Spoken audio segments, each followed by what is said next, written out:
Bem, queridos, a partir de agora estamos já gravando, tá? Chegar um pouquinho aqui para trás, um pouquinho inclinada, apesar de eu ser pequeno, o espaço está curto aqui.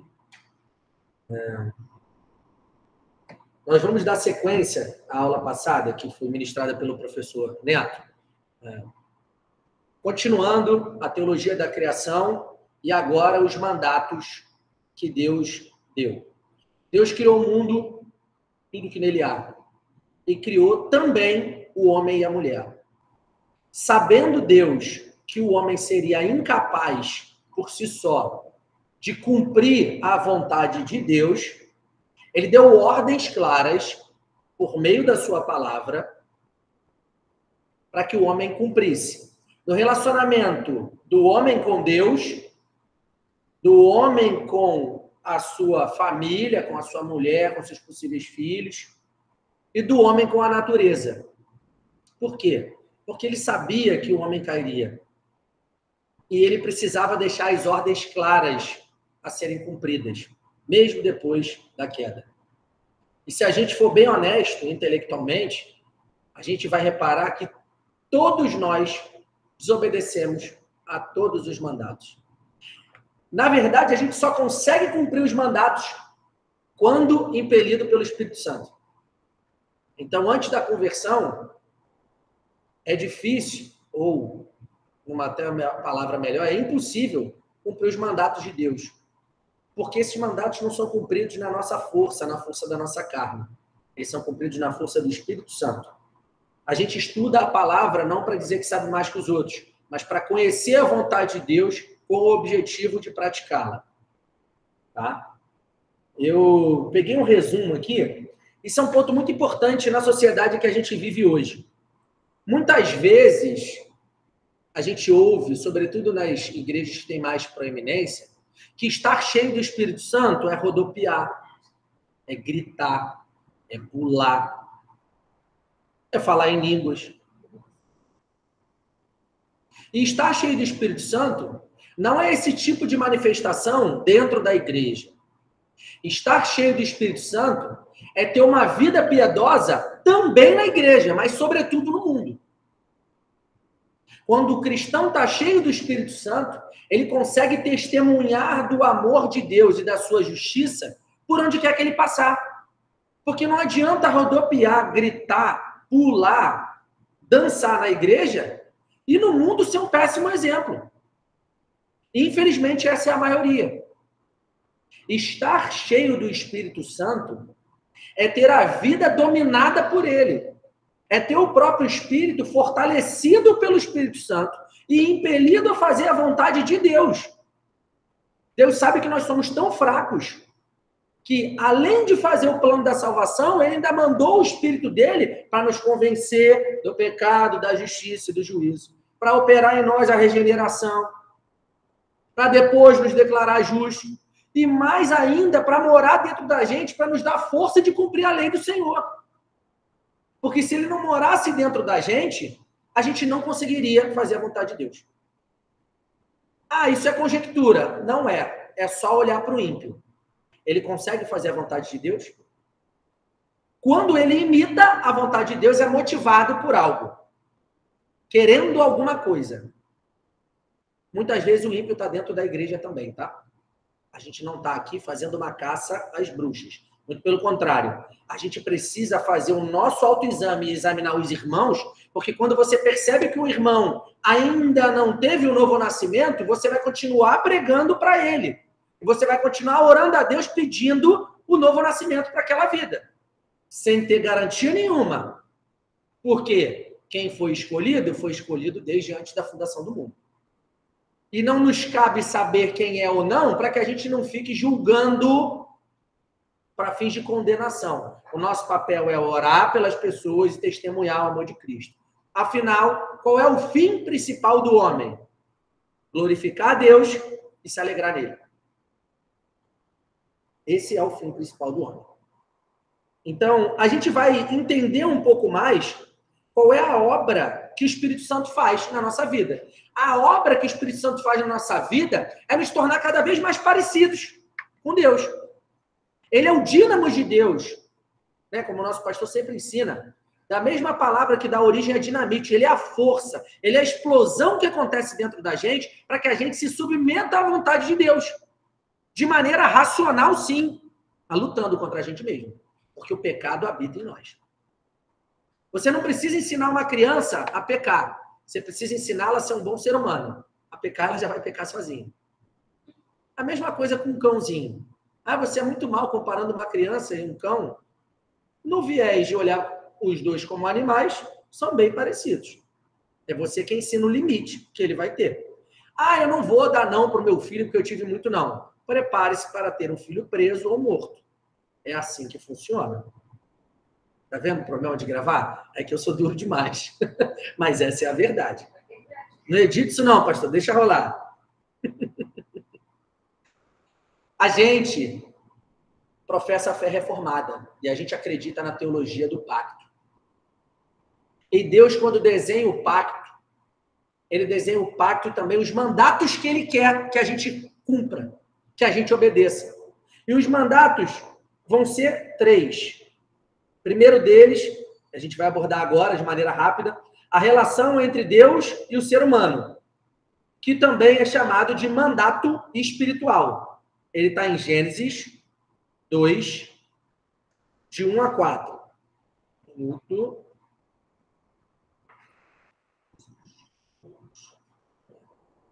Assim, pois, foram acabados os céus e a terra e tudo que neles há. E havendo Deus terminado no 7º dia a sua obra que tinha feito, descansou nesse dia de toda a obra que tinha feito. E Deus abençoou o 7º dia e o santificou, porque nele descansou de toda a obra que, como Criador, tinha feito. Esta é a gênese dos céus e da terra quando foram criados, quando o Senhor Deus os criou. Esse relacionamento do homem com Deus é o tema que a gente vai abordar hoje, o mandato espiritual. Nos dias de hoje, a gente acha que pode... A gente não, mas grande maioria dos cristãos acha que pode adorar a Deus como quer. Ah, Deus me quer como eu estou. Para te trazer, ele pode até trazer como você estiver. Mas ele vai mudar você. Ah, não, eu vou adorar do jeito que eu quero. Eu não sei a que tipo de Deus tu vai adorar. Ao Deus verdadeiro tem que ser da maneira dele. Ele estabelece uma ordem para que seja adorado. A ordem de adoração é vertical. É o homem embaixo e Deus em cima. É o homem fazendo a vontade de Deus. E o importante de conhecer a vontade de Deus é para não desagradá-lo. Mas você só busca agradar a Deus se tiver sido regenerado. Porque com o coração de pedra, ninguém quer adorar a Deus. O mandato espiritual é para dar diretriz ao homem de como viver adorando a Deus. No trabalho, a gente vai estudar a teologia do trabalho. Na rua, em casa, teologia da família, teologia do casamento, teologia do filho. Deus quer que a gente o adore da maneira dele. Eu sempre faço analogia com o jogo de tabuleiro. Foi ele que criou o jogo. Então ele tem direito de ditar as regras. Nós somos peões nesse jogo. É ele quem dita as regras. O que nós temos é um pedaço de liberdade, que nós chamamos de livre agência, para atuar. Só que essa liberdade tem um preço. Tudo que a gente escolher vai trazer consequência, boa ou ruim, à medida do que a gente fizer. Ponto. Então, Deus sempre buscou comunhão com o homem. Mas vamos parar com esse negócio de coach gospel, de que você é tão importante que Deus criou você porque ele precisava se relacionar com você. Ele não precisava se relacionar com você. Eu tento, gente, mas eu não consigo, é diferente. Deus tinha anjos adorando. Ah, mas os anjos foram feitos, eles só iam adorar e pronto, mais nada. É? E o pedaço que caiu? Foi porque a obra de Deus é imperfeita? Não. Foi porque ele quis assim. Foi a vontade dele que fez assim. Só que quando ele cria o homem e a mulher para ser sua auxiliadora, lembrando Aqui só temos cristianismo. Mais nenhum ismo, tá? Por favor. Graças a Deus por isso. Sem ideologia humana. Ideologia aqui é cristã. Na verdade, é fé cristã. Nem ideologia, é fé. A mulher foi criada do homem para o ajudar. Porque o homem precisava de alguém que tivesse de maneira horizontal com ele, o complementando. A natureza, por mais que seja maravilhosa, era incapaz de se relacionar com o homem, como Eva era capaz. Essa capacidade não era de Eva, foi Deus que deu a ela. Deus quis dar ao homem, não porque ele fosse importante, mas foi a vontade dele, uma companheira auxiliadora, ajudadora, para que vivesse e trocasse com ele de maneira horizontal. Porque num outro mandato que a gente vai ver que o homem tem que dominar a natureza, mas não para subjugá-la e tratá-la como ele bem quiser. Muito pelo contrário, como mordomo, como servo do Senhor, como aquele que cuida daquilo que lhe foi confiado. E o homem, ao receber a mulher, recebeu também uma ordem, um mandato. Cuidar dela, como se fosse ele mesmo. Porque a mulher, quando é dada em casamento ao homem, ela deixa de ser uma e ele um, inseparados, eles passam a ser um juntos. Então, se a mulher tem o dever de auxiliar, o homem tem o dever de proteger e de prover. Quem falou isso foi Deus, na sua palavra. Ah, mas a sociedade hoje desconstitui a masculinidade. Não, se baseiam na palavra. Ah, mas essa pauta da família está ultrapassada. Para vocês, sim. Para nós, não. Deus criou o homem e deu mandatos a ele, porque sabia que o homem era fraco. E que o homem ia pecar. E que ele ia desgovernar tudo que era para fazer certo. Mas ele, ao receber os mandatos, se torna indesculpável. Porque tem de maneira clara, expressa na palavra, o que Deus queria com aquilo. A partir do momento que ele descumpre, vem a sanção.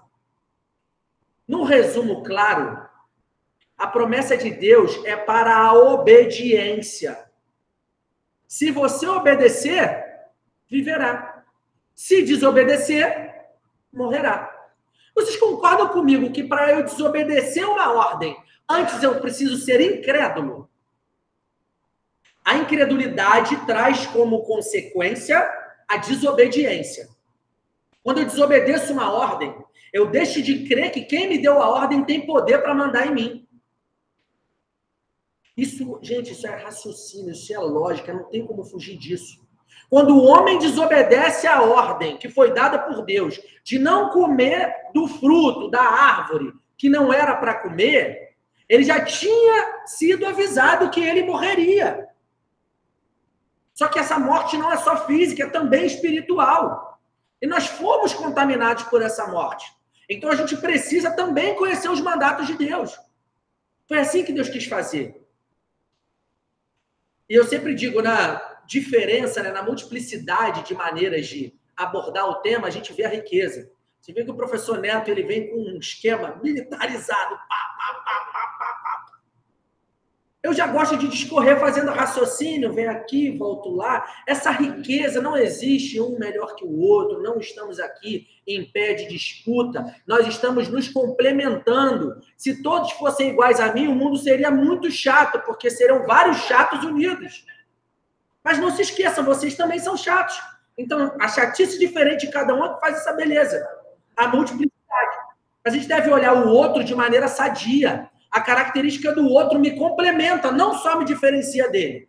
A princípio me diferencia, mas a partir do segundo passo pode me fazer disputar ou complementar. Qual é a sua decisão?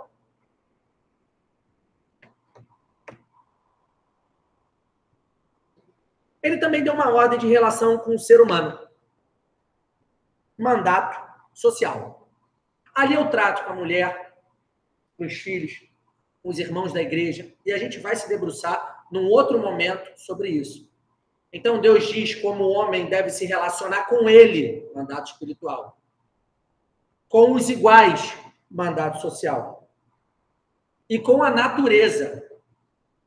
É lícito destruir tudo, tacar fogo, maltratar a natureza. O que a gente recebe hoje é o salário de tudo que foi feito ao longo desses anos. E tudo que ainda é feito pela nossa geração. A gente luta pela tartaruga, luta pelo filhote de baleia, mas polui. Incongruência. Não estou dizendo que não tem que lutar pela causa animal. Tem que lutar, mas também pela limpeza. Aí você pega áreas que jogam esgoto direto no mar. Está chovendo no molhado. O homem é incapaz de fazer aquilo que Deus quer. Por isso que Deus coloca os mandatos e dá o Espírito dele para a gente conseguir cumprir o mandato. Mas por que a gente estuda o mandato? Para saber o que ele quer. A nossa adoração a Deus deve ser uma adoração em submissão.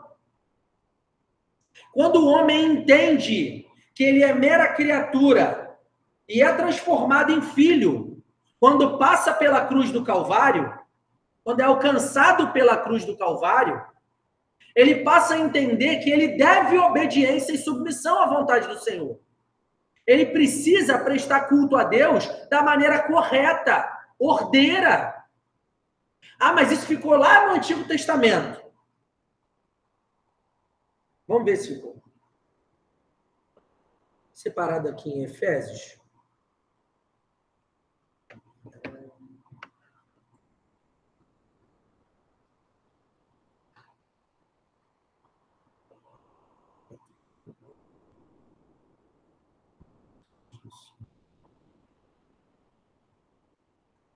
Ó, antes, para ilustrar, vamos pegar algumas afirmações que são muito assertivas. O homem sempre recebeu do Senhor a iniciativa de comunhão. Deus caminhava com eles no jardim. Era Deus que ia encontrar o homem, não o homem que ia encontrar Deus. Ele estabeleceu o 7º dia como um dia de descanso. Isso quer dizer que a gente tem que separar o sábado. Hoje a gente usa o domingo, por causa de Pentecostes, uma série de outras questões.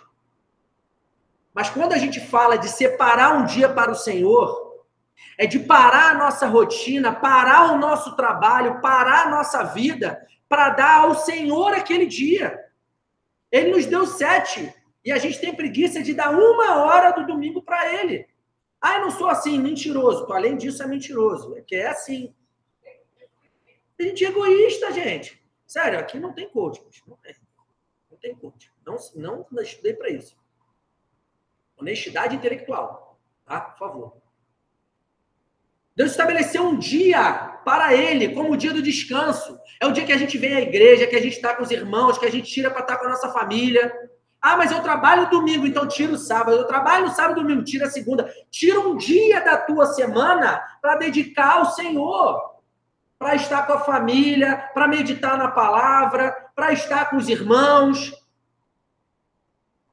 Isso vai te fortalecer, vai te edificar a passar o resto da semana.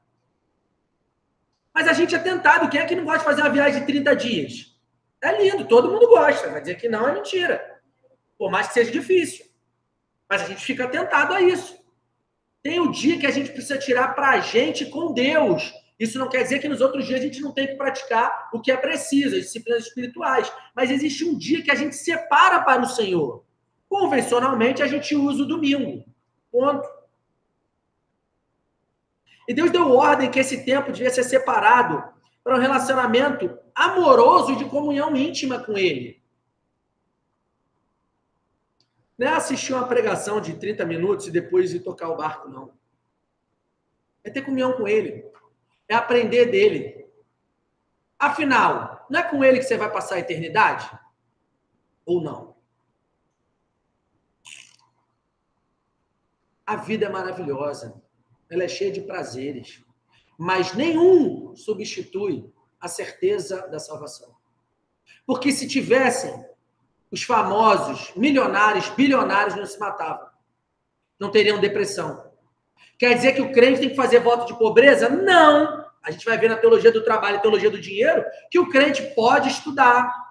Na verdade, deveria, né? Estudar. trabalhar, melhorar de vida, à medida que Deus abrir as portas. Mas tem que fazer tudo como se dependesse de você, sabendo que tudo depende do Senhor. É lícito aproveitar a vida nessa terra. Mas qual é o teu objetivo principal? As crianças aprendem na escola bíblica dominical. Glorificar o nome do Senhor e se alegrar nele. Então, quando a gente tem um embate, quando a gente tem um choque, o que a gente deve escolher? Escolha a obra do Senhor, queridos. A obra da maneira que você faz. Se é limpar o chão, limpe. Se é tocar, toque. Se é pregar, pregue. Se é visitar, visite. Faça a obra do Senhor. Você se sente assim, preenchido. Não tem explicação com palavras. É uma satisfação maravilhosa. Porque lembre-se, você foi alcançado sem merecer. Então outras pessoas também terão essa oportunidade. Pode ser que Deus use você, mesmo sendo tão imperfeito. E você não é o centro do coração de Deus. Não é. Tá? Efésios. É sempre bom falar. Não precisa atacar ninguém, só precisa defender o evangelho, tá? Cristão também não pode ser chato, tá? Não precisa atacar ninguém, é só defender o evangelho. Se defender o evangelho, já tá bom demais. Aí, cada um que se sinta ferido pelo seu pecado, aí deixa o mimimi para lá. Mas defenda o evangelho. Ponto. Ainda que seja contra você, tá? Não pode selecionar o evangelho só aquilo que fere os outros, não. Principalmente aquilo que vai contra você, porque é melhor, né? Assim como não está escrito na Bíblia doutrina da aliança, também não está escrito na Bíblia trindade. Mas lendo os textos a gente não enxerga. Ah, mas tem irmãos que pensam diferente. Deus os abençoe, sem discussões. Nós acreditamos assim, com base na interpretação sistemática da palavra. Mas a aliança que Deus faz com o homem não pode ser comparada ao casamento? No casamento, o homem tem que proteger a mulher, assim como Deus nos protege. No casamento, há necessidade de haver fidelidade, assim como Deus exige de nós fidelidade. Porque ele é fiel a ele mesmo. E sendo fiel a ele mesmo, a consequência é que ele seja fiel nas relações com você. Ah, ele é fiel a mim, vai fazer o que eu quero. Não, ele é fiel a ele. Por consequência, a fidelidade dele para ele, para a vontade dele, vai fazer com que você enxergue essa fidelidade. Mas não é a você que ele deve fidelidade, é a ele mesmo. Tá? Não, o professor Neto infarta. O casamento é regido por mandamentos. A aliança também. Os 3 que a gente está vendo, com foco no espiritual. O casamento deve se originar no amor. Foi esse amor que nos resgatou, mesmo se a gente merecer. Foi esse amor que planejou antes da formação do mundo que a gente seria escolhido. Sem que a gente tivesse nascido, para que não fosse pelas obras. Por que não pelas obras? Porque senão teria vanglória. Deus conhece o nosso coração. Deus conhece o meu coração e ele sabe mesmo, que é enganoso, egoísta, mentiroso. Acho que o pastor, quando deletar esse vídeo. Não adianta, eu não consigo fazer água com açúcar. O evangelho é claro, duro. Ele alinha a régua que a gente deve se amoldar. A que a gente deve se amoldar. Não o contrário. Nada de recortar o evangelho para se encaixar na nossa vida, para ele ser palatável.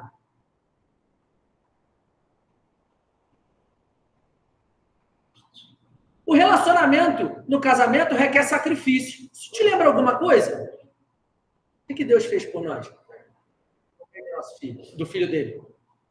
Sacrifício. Então, há uma analogia muito tranquila entre o casamento e a aliança. Porque quando você casa, você faz uma aliança com uma pessoa. Só que a gente deve tratar o nosso cônjuge no casamento assim como Deus nos trata na aliança que tem conosco.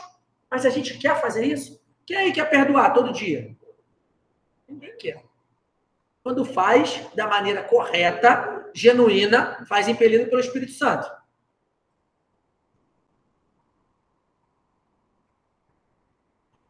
O casamento é uma das figuras utilizadas para representar, vou ficar de olho na hora, para representar a aliança que Deus tem conosco.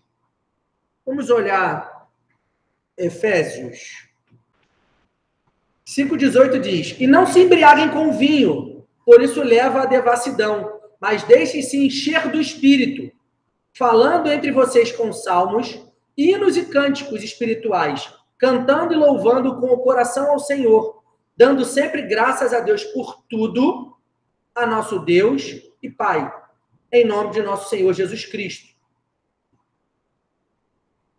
Falou de rodopio? De gritaria? De mortal? O que está falando aqui é que a gente tem que estar junto com o irmão e cantar hino e glorificar o nome do Senhor. Aí, isso aqui pressupõe comunhão, vida em grupo, se alegrar e se regozijar no Senhor, junto com o teu irmão. Por isso que você deve congregar. Ah, mas eu sou desigrejado. Vai para a igreja sadia. Ou vai pedindo para Deus te tornar sadio para ser parte de uma igreja. Porque às vezes o problema está...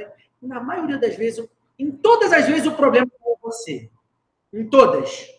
Só que às vezes também encontra uma igreja que não é bíblica. Aí amplifica o problema que já existe em você.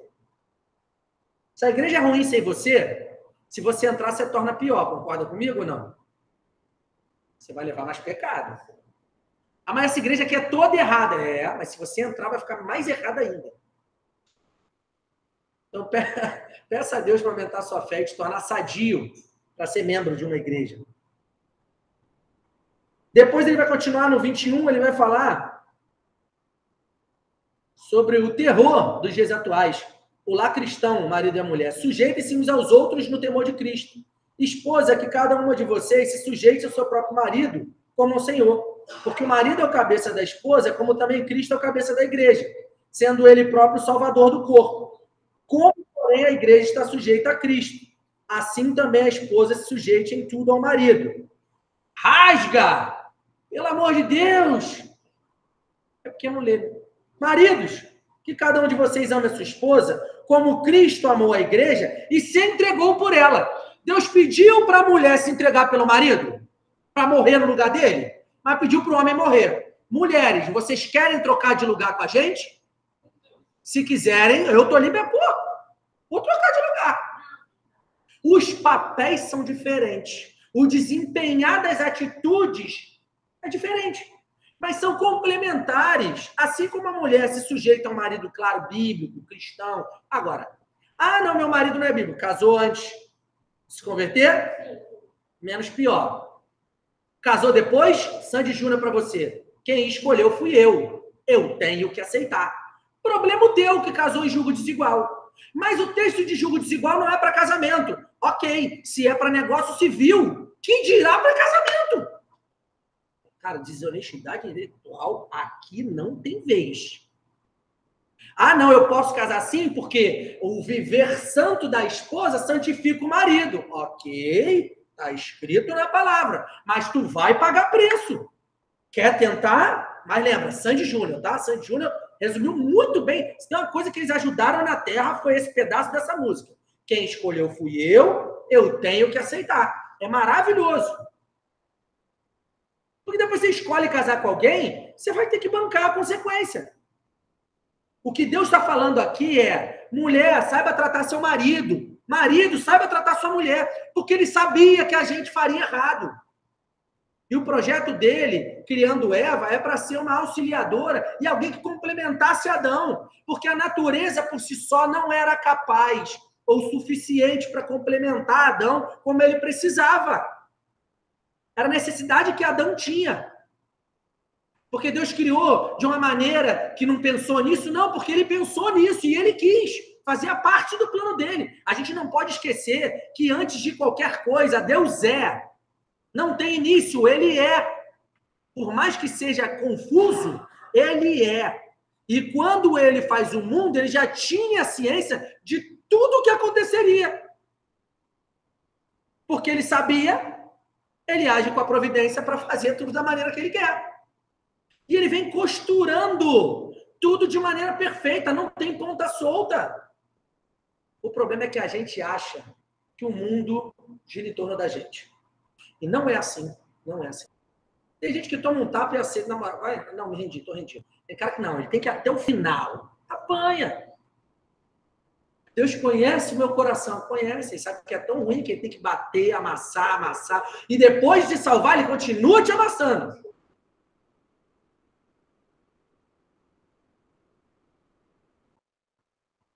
Ah, por que o irmão é diferente? Porque o irmão é diferente. Mas por que eu abri essa caminhada mesmo depois de 30 anos? Porque você insiste em fazer o que está errado. Se você fizer o que está errado, você morre. Se você fizer o que está certo, você vive. Depois de receber o Espírito Santo dentro de você, você já tem condições de escolher o que é certo. Ah, mas eu quero continuar vendo assim. Continua pagando o preço. E isso, para mim, pode ser até um traço de psicopatia. Mas é tudo tão claro. Não tem... Sabe? É muito claro. O texto, ó, não vos embriagueis com vinho. Gente, o cristão não precisa fugir da sua realidade. A maioria das pessoas que faz uso de bebida alcoólica é para tentar fugir da própria realidade, das incertezas da sua mente. Sempre quando as pessoas me perguntam por que você não bebe, primeiro, porque eu não gosto. Segundo, porque faz passar vergonha. E terceiro, porque eu não preciso fugir da minha realidade. Minha realidade é maravilhosa. Eu entendi que eu mereci o inferno e fui resgatado e vou morar no céu. Como é que eu vou fugir dessa realidade? Tu não tem necessidade disso. Estou falando de bebida, mas também cabe droga, qualquer coisa que nos tire do centro da racionalidade. A gente não tem essa necessidade. Porque quando você entende a graça que Deus liberou na tua vida, você entende que, cara, é muito mais do que você merecia. Então, tu não pode fugir disso. Muito pelo contrário, tu precisa desenvolver isso no que depender de você. Aí tu faz pro e fala, como é que... se o Espírito Santo fizer a obra, tu vai entender. Senão, só aceita. Eu não aceito você bebendo no enche teu saco? Então, também, respeite. O respeito tem que ser via de mão dupla, tá? Tem que só saber se posicionar. É importante. Aqui, ó, é falando com os outros, cantando, fazendo, agradecendo e se submetendo. É particípio. Português é importante. Sobretudo geração Enzo, Valentina e os mais novos. O particípio não é quando eu estou participando de alguma coisa, não, tá? Dá lá a estrutura do português. Tá fazendo. Tá no presente, porque é para continuar fazendo.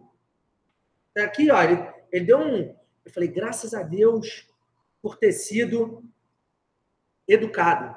Está no imperativo, ordem, tem que fazer.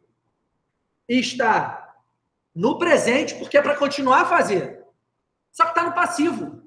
Não é a gente que faz. A gente recebe a ação. Então é para continuar se submetendo. É para continuar falando. É para continuar cantando. Continuar agradecendo. Quando? Para sempre, enquanto você tiver vida. Ah, mas português não precisa saber português, para quê? Aí não entende uma explicação dessa. De coração, quando eu li, eu falei, gente, graças a Deus, cara, porque eu aprendi. Porque eu não ia conseguir entender essa verdade maravilhosa. Isso é o que faz a gente entender o que o autor quis dizer no texto. A gente precisa continuar fazendo isso para sempre, enquanto a gente viver. Tá? Falando, tocamos.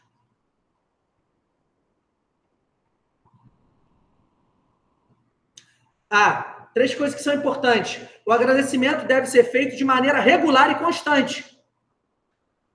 O agradecimento se assemelha aqui ao louvor. Tá? A base para o agradecimento é tudo. Tudo que acontece, a gente tem que agradecer a Deus. Porque ou é livramento ou é consequência do que a gente fez. E esse agradecimento deve ser dirigido a Deus. Não ao acaso, não ao destino. A Deus. Porque foi Ele que fez. No mínimo, Ele permitiu. Então, a gente deve agradecer a Ele. Agradecer só as bênçãos financeiras? Não. Agradecer pelas lutas. Porque as lutas te deixam forte. As lutas te deixam cascudo. As lutas te fazem crescer. E a gente tem que agradecer a Deus. Não, eu decreto para a tua vida uma palavra de vitória. Da onde mesmo? De onde tu tirou? Conta para Jó. Jó, coitado, né? Com ele o negócio foi diferente. Pergunta para Paulo no final da vida, se foi mole. Foi molinho, né? Tu não decreta nada. Quer decretar alguma coisa? Decrete parar. Vou até olhar para a câmera. Decrete parar de pecar e veja se é possível. Peça a Deus. Tu não está em posição de decretar nada. Nem na tua vida, nem na vida de ninguém. Ah, eu fiquei ofendido. Peça a Deus pela minha vida. A submissão tem que ser mútua, uns com os outros. Por isso que tem que viver com crente. Por isso tem que estar no meio de crente. Vai se submeter a ímpio? Daqui a pouco está fazendo tudo que ele faz. Tem um exemplo maravilhoso que eu peguei de um amigo cristão. Ele falou, cara, o ímpio, quando você vai na casa dele, ele não tira o funk. Ele não deixa de beber cerveja, ele não faz nada. Porque quando ele vai na tua casa, tu tem que mudar a tua rotina.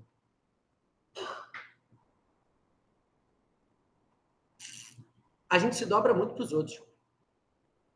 A gente não quer guerra, né?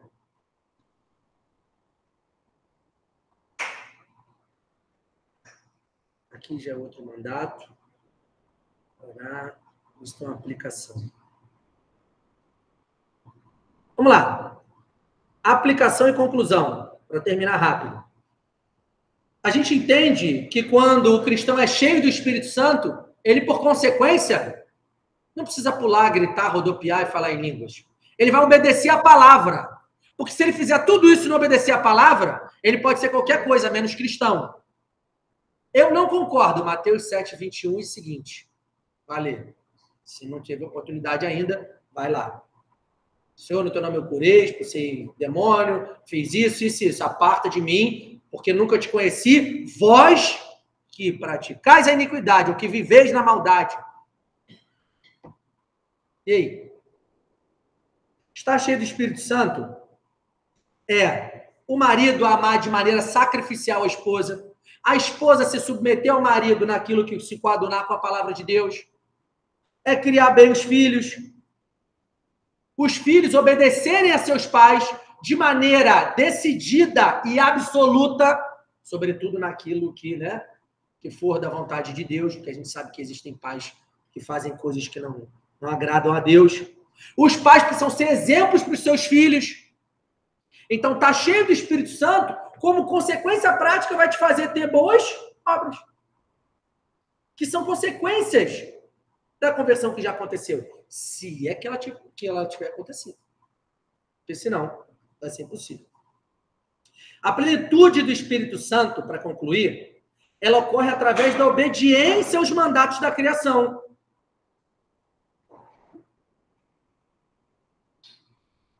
Como prova clara de que eu estou cheio do Espírito Santo e que ele mora em mim, eu passo a fazer a vontade de Deus e deixar de fazer a minha.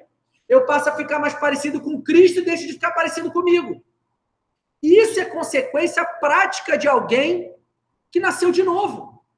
Porque se você frequenta a igreja, se você diz que é cristão, mas a tua vida é totalmente contra os mandatos que Deus deu, se avalie. Talvez tu não tenha nascido de novo. Talvez tu só tenha visto uma bonita pregação, uma ideologia muito bonita. Mas isso não mudou o seu ser. Quando a gente nasce de novo, necessariamente a gente vai ganhar o Espírito Santo de Deus para morar dentro da gente, ponto 1, e vai ter força para fazer a vontade de Deus e resistir à nossa vontade. Se você não faz assim, faça uma análise. Talvez não tenha ocorrido a salvação. Isso é para te condenar? Muito pelo contrário. Isso é para te acordar. Porque se a gente deixa a igreja sem discipulado, tem um monte de gente dentro da igreja caminhando para o inferno, achando que está indo para o céu. Não se esqueçam, não é por merecimento. Mas tem que pregar a palavra. Porque a fé vem pelo ouvir e ouvir a palavra. A gente vai pregar até morrer. Ah, mas irmão, eu levou 50 anos para ser alcançado. Amém. Isso não depende de mim. Meu papel é testemunhar do amor de Deus para ele. Ponto. Por quê? Porque se eu não fizer, aí o sangue dele é cobrado de mim. Porque é a minha obrigação. A partir do momento que você ganhou de graça algo que você não merecia, você tem uma obrigação de testemunhar desse amor. Porque você foi criado para glorificar o nome do Senhor e para se alegrar nele. Não é para ser egoísta. Ah, não, que eu sei, agora é para mim. Queridos, os mandatos foram dados por Deus. Deus é que criou o mundo e deu as ordens dele. Só consegue se submeter aos mandatos quem nasceu de novo. Mas você que nasceu de novo, lute. A gente vai conhecer os mandatos justamente para entender a vontade de Deus. Mas a partir daí, quem já tem o Espírito Santo habitando dentro de si, tem essa força. Alguma consideração, professor Neto?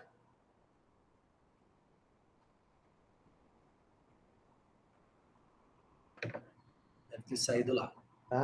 Mas vamos nada a acrescentar. Muito bom. Tá sem som. Tá sem som? Mas aqui eu já liberei.